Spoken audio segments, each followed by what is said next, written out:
Welcome to New Mexico Black Rifle Operators Union. I'm your host, Sean.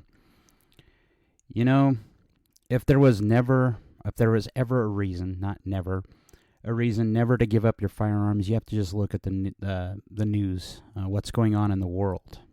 There was a man that was killed, a vagrant that was killed in New York, I believe it was, who was a Michael Jackson impersonator. He was choked out, and it ended up killing him.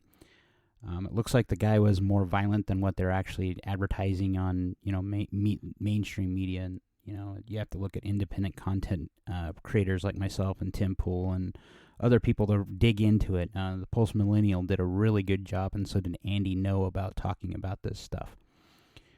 But as I was winding down for the night, and gearing up for tomorrow and the new work day, I thought I would actually make a video and talk about this particularly. Is like, you can't look at the scenarios that are going on in the world and think that, I just want to hand in my firearms. I want to give up my Second Amendment right. I mean, it looks like we're bubbling on a financial crash of epic proportions. And I say that because there's two stories here. There's one from First Republic, the First Republic Bank failure. I talked about it in the audio podcast earlier this week. But it also shows that today we did a rate hike also. Now, we have some issues with the economy right now where we have, there's not enough people to work. It sounds stupid until you actually look at the demographic profile of the United States. And we're at the point where the boomers are retiring, and the next generations, my generation, Generation X, and the millennial generations, there's not enough Xers and there's not enough millennials that are willing to go back into the work environment to start working after COVID.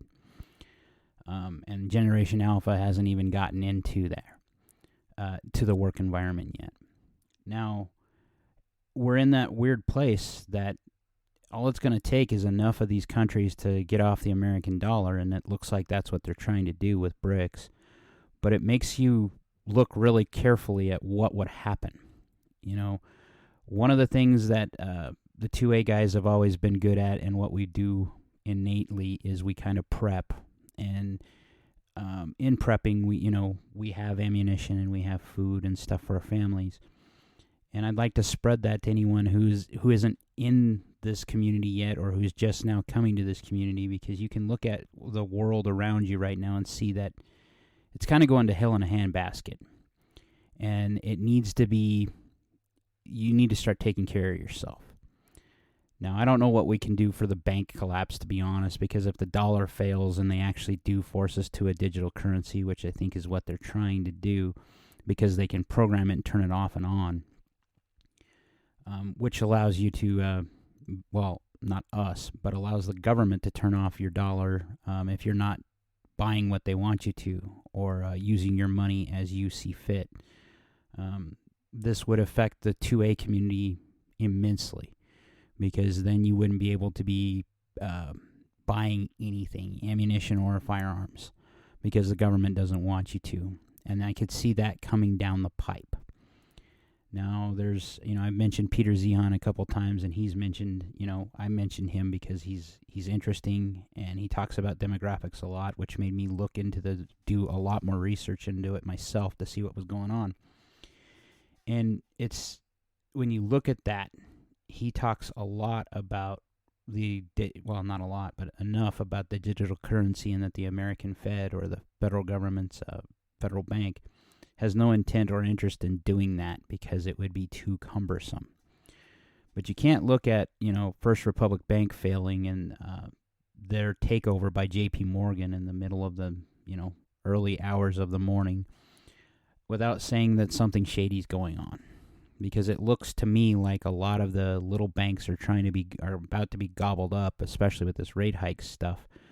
And what happens in that environment is people can't feed their families. They start doing stupid things.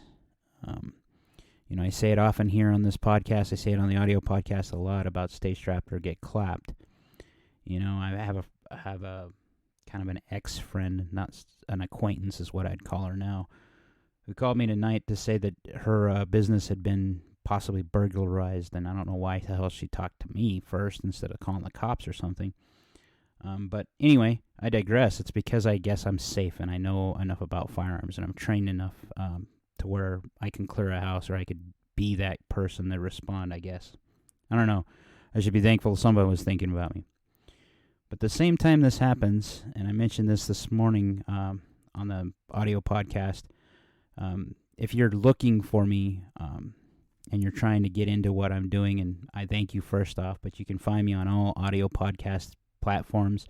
I do videos probably once a week now. I was trying to do them 3 times a week, but I'm just not getting enough feedback from Rumble or getting them to do stuff. And I'm using Rumble because they're a free speech platform, and what I say, my politics, is kind of controversial. I'm not woke. And, this morning I mentioned it, that the Kremlin says Vladimir Putin survived an attempt on his life. And this article's from Timcast. The FRB Bank, or the First Republic Bank, article is from Wall Street Journal. And the other one is from Time, and I left that up for the rate hike. These are all supposedly, well, I know Timcast is NewsGuard certified. The other ones are too, I believe. But what's interesting is that Putin, if he survived an assassination by Ukraine, that's an escalation on the Ukrainian part. And with the newest intelligence drop that just popped off and said that, we've been lied to by the American media. First and foremost, the American media has said that the Russian losses were in the 100,000 range. After the intelligence leak, it looks like it's close to maybe 20,000. That means the Russians have a lot more manpower than we were given that initial assessment. Now, the tank losses have all been verified independently, and I still maintain that the Russians can't prosecute a war against the United States. But against any other country like Ukraine, it looks like their casualty rates are in the 100,000 range, 120, 175,000 with civilian losses. That's a big upset, and that usually is where the United States would spark itself in and get involved on the ground. We already found out from that intelligence leak that we have boots on the ground. Now, I'm telling you, with all this unsettling stuff happening in the world, there is absolutely no way on God's green earth you should be listening to anyone in political power or in media power or anyone else that tells you to give your right away of self-defense. There's a reason why they demonize the Kalashnikov or the AR-15 in the United States, and it's because it is the most effective tool for the job. And I've spoken about this multiple times. But in today's day and age, where you're seeing this stuff pop off more and more, you're kind of on your own. Let's face facts. Law enforcement, I've been very critical of them, and I understand that, and I'm sorry for all you guys that are back the blue guys. The reason why I'm so critical is because they've let me down. They're the one institution I always thought would be rock solid, and it looks like all the good ones left, that they retired. And that's indicative in every place of power right now. You cannot look at what's happening in the FBI, what they've done in the past, what they're admitting to now. There's even stuff coming out about 9/11 where the FBI and the CIA knew that the Saudis were helping collude to make 9/11 happen. A lot of us in that tinfoil hat community that kind of skirt that edge kind of knew that a long time ago. And we had the documentation to prove it, but no one would listen. But this was just dropped, and Glenn Beck even brings it up and talks about it. What the hell's happening to our country when that type of stuff happens? The CIA and the FBI, were their whole purpose was to protect and defend the United States. And if we're actually perpetrating, the 9/11 attack, in that document basically says it was an accident. It was blowback from what they were doing. So, but they're still responsible for it, in my opinion, because there's a lot of people that died. It's also going around in social media, and it's going around on the news right now because they're trying to demonize Tucker Tucker Carlson, because he's caught on a hot mic, I think, saying that if you mention 9/11 and Building 7, they will demonetize, not just demonetize you, they'll kick you off the air. There's a lot of things that can be explained, I believe, with a little bit of science, like actual science, not, trust the science, but science that's been proven. But there's a lot of things about that you can't explain. Okay, Building 7 is one of those ones that the explanation seems just kind of hinky. And the explanation for that was that there's supposedly some sort of diesel generators that the pipes between building, or natural gas generators, were damaged during the 9/11 attack, and they caused the building to explode and burn, and it collapsed before the two towers did, or simultaneously. Now, you can take that with a grain of salt, do whatever you want, look it up yourself. I'm of the volition that, that's possible, but it's not highly probable. And after kind of being awakened by the COVID stuff and seeing the government doing the nasty things that they have, what are they capable of, and what have they done in the past that we've been lied to? And that my once status self would have fell for hook, line, and sinker. I was a statist, and I admit that freely. There was a point in time I didn't think that the federal government would ever demonize American citizens as much as they have. And that's not the case now. Now I see they are purposely going after certain types of American citizens. Anyone who isn't towing the line, so to speak, anyone who's got a little bit of critical thinking in their mind, that's something that they're not a fan of. And it goes a long way to start thinking about other things. It wasn't too long ago, less than a month ago, that the CIA came out and said they did have a hand in the death of JFK. I never thought that would be a thing either.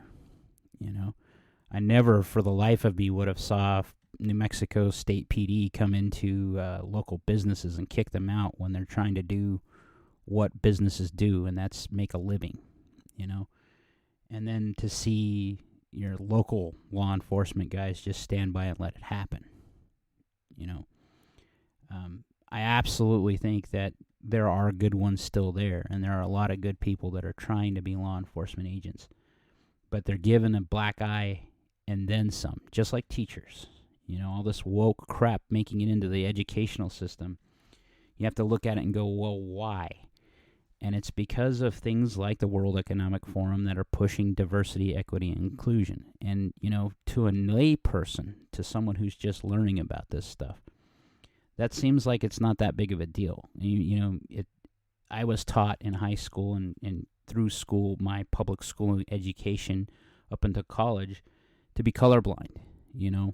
I'm proud to say that I saw, my son was dating someone of color in a roundabout way.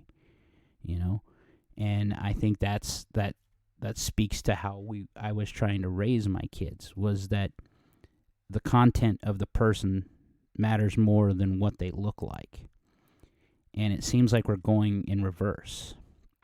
It looks like, there's actual documentation now where people are saying that segregation should be the way of certain things. Why? That's going backwards in time. What happened to our whole civil liberties stuff that we were fighting for in the 60s? This is stuff that my parents told me about, that they actually engaged in. And now we're seeing that we're not supposed to do that. We're supposed to look at someone's character, or not their character, their skin color, and make some judgment call based on that. And if you don't believe me, look how much white people in general have been demonized. I'm Hispanic. I have now been called a white nationalist because I didn't side with some people on some issues related to abortion. And right there is where I have a hard fall. I don't believe you should kill a kid, and I've said that before, but it's not my right to tell a person what to do, because I believe freely that free will has to be there in all things. Because I think if being a Christian guy. I wouldn't say conservative. I about said that. That used to be my moniker. But at being a Christian, there's the way you get redeemed, supposedly, according to the gospel, according to what I've been taught, is by willingly choosing God,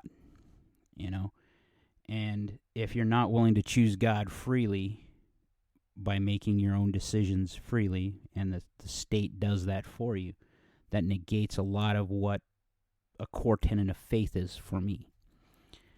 I believe wholeheartedly that people should have the right to do whatever the hell they need to do, unless they're a kid. And I say that with kids because they're not consenting adults. There's a reason why there's such a thing as the age of consent. It terrifies me to think that I have two boys that have grown up in this environment. Well, my daughter, too, to some extent, have grown up in this digital environment where they could say something that could bite them in the ass when they're 30 or 40 years old, and they're 18 and 16 right now. The fact that these weirdos will go after people and backslide and tell I've always been a fat kid and I've been working out and trying to lose weight, and a lot of people have complimented me. I've lost about 20 pounds now, but I don't see that as an excuse. And I see people nowadays talking about how it's okay to be fat. Yeah, it's okay to be you, but at the same time, you have to take some ownership in yourself and know that your life choices have made bad things happen, and you need to correct them.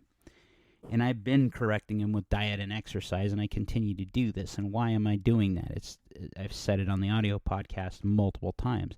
It's reconnecting my mind, my body, and my soul back together so that I can actually be ready to do stuff,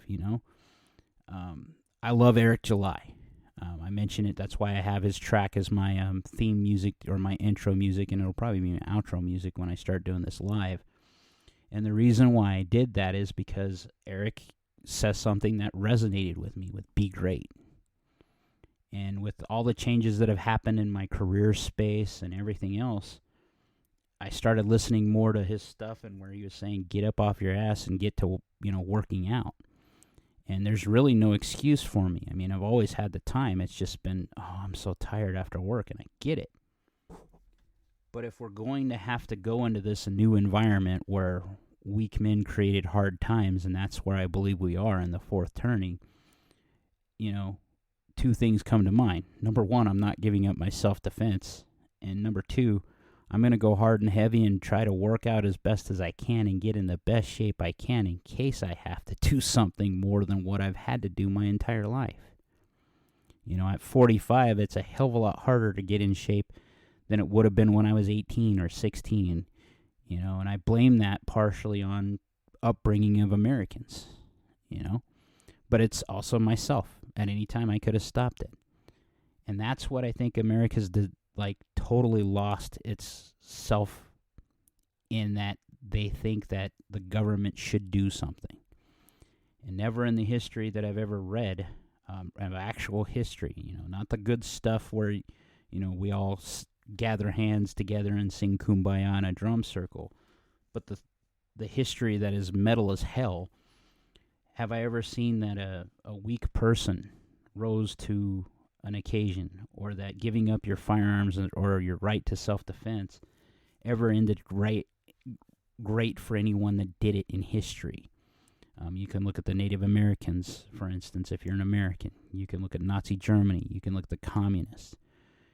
It's remarkable to me that you see kids nowadays actually espousing Marxist ideas and socialism as a great idea, with so many history examples of why that's a flawed plan.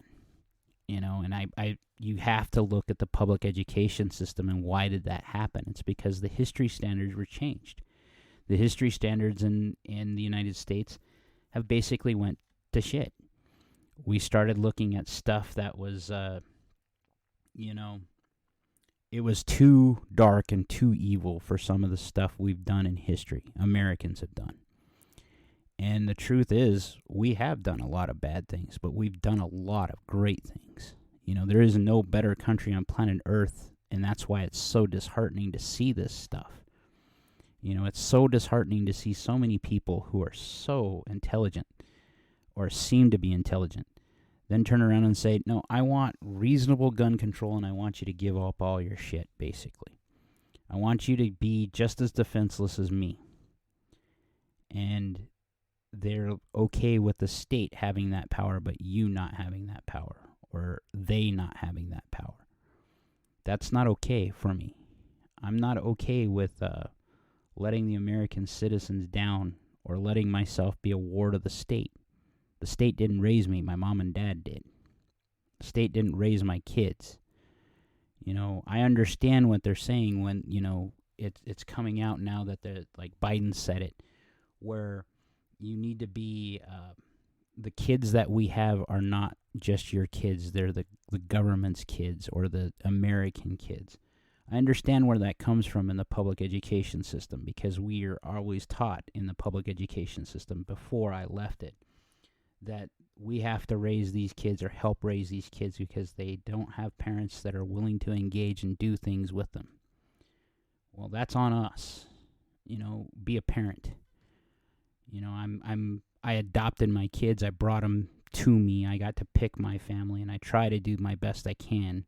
And I always feel like I'm letting them down because I'm not as active in their lives, but they've gotten to the age where I can't.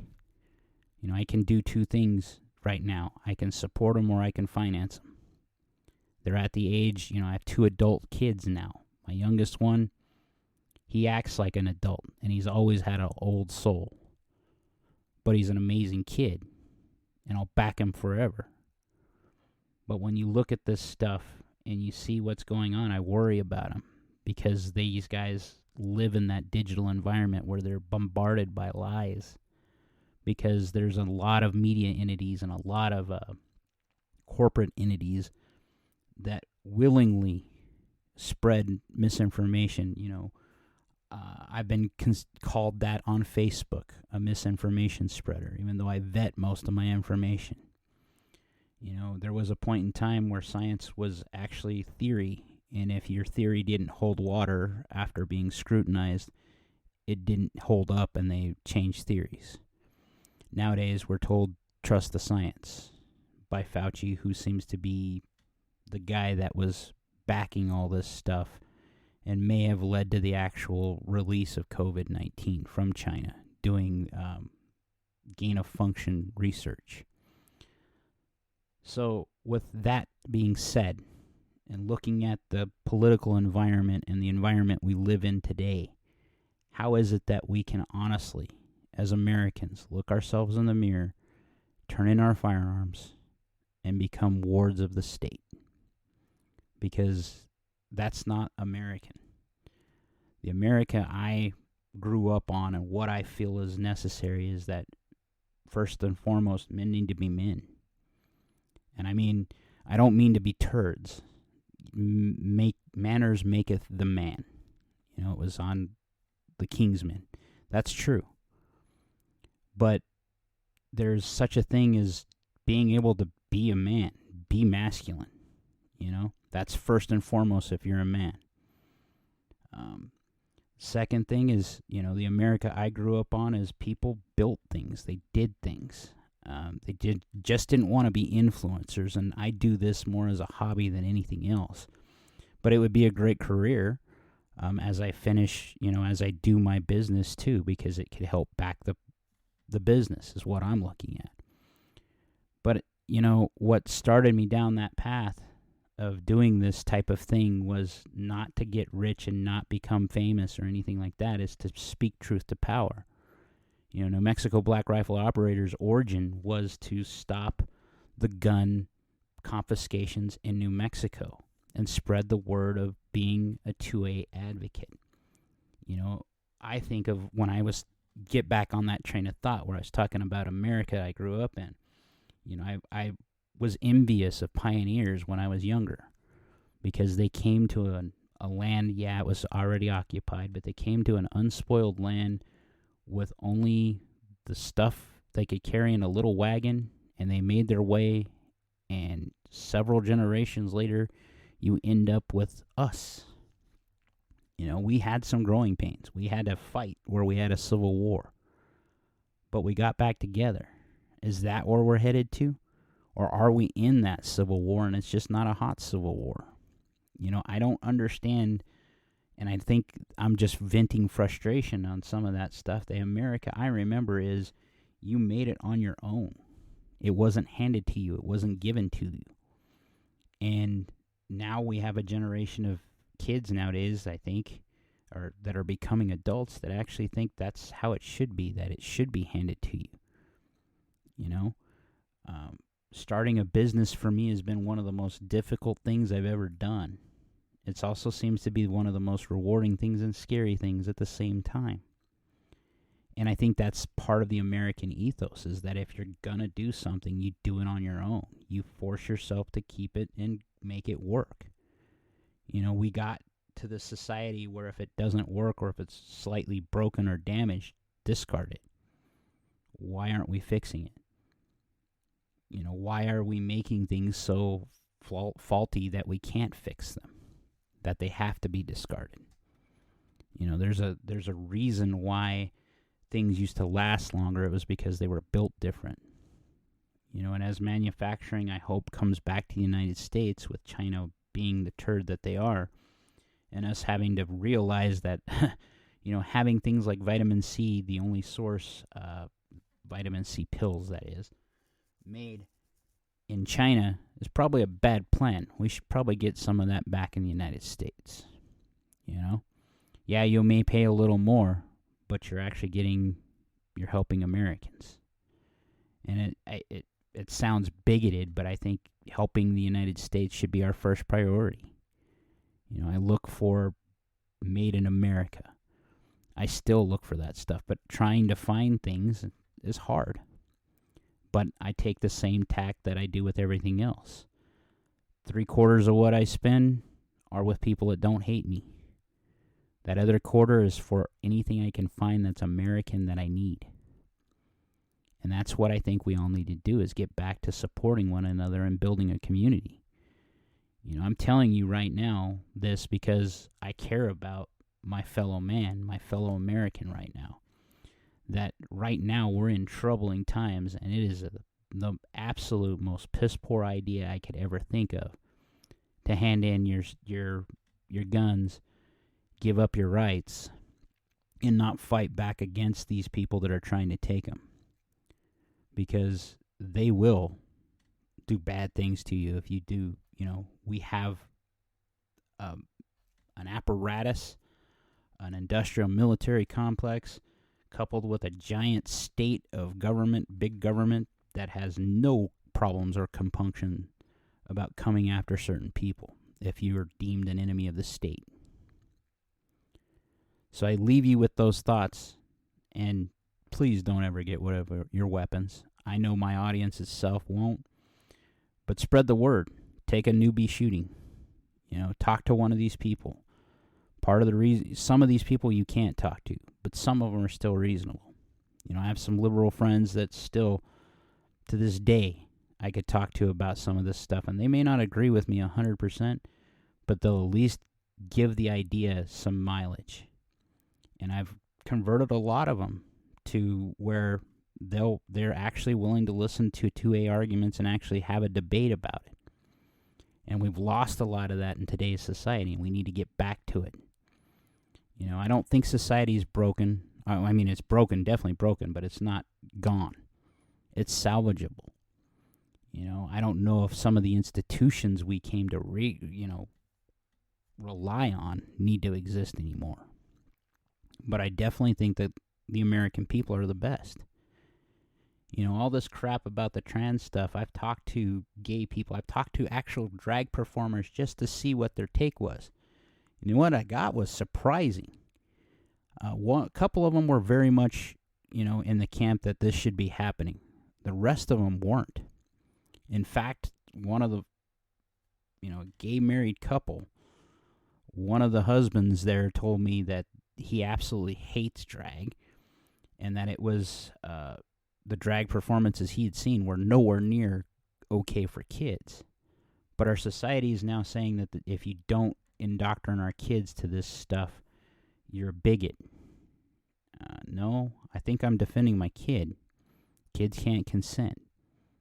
At the same time, if my youngest son, when he was little, if he'd wanted to dress up as a princess, I would have let him do it because he was playing dress up.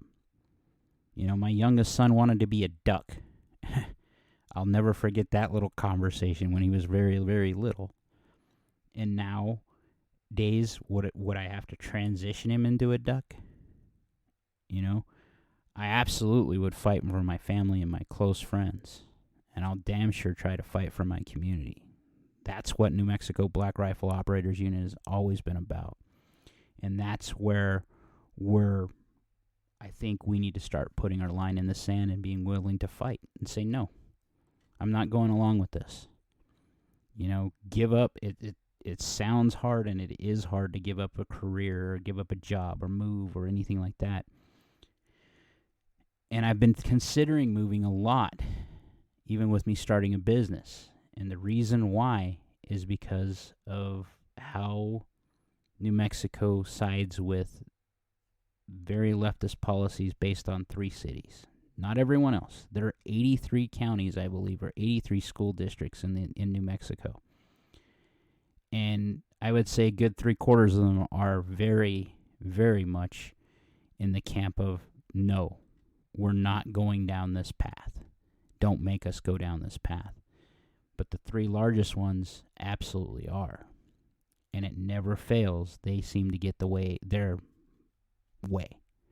And it's because of population density. I'm a big fan of saying nowadays, get out of those large cities. You can't go to San Francisco.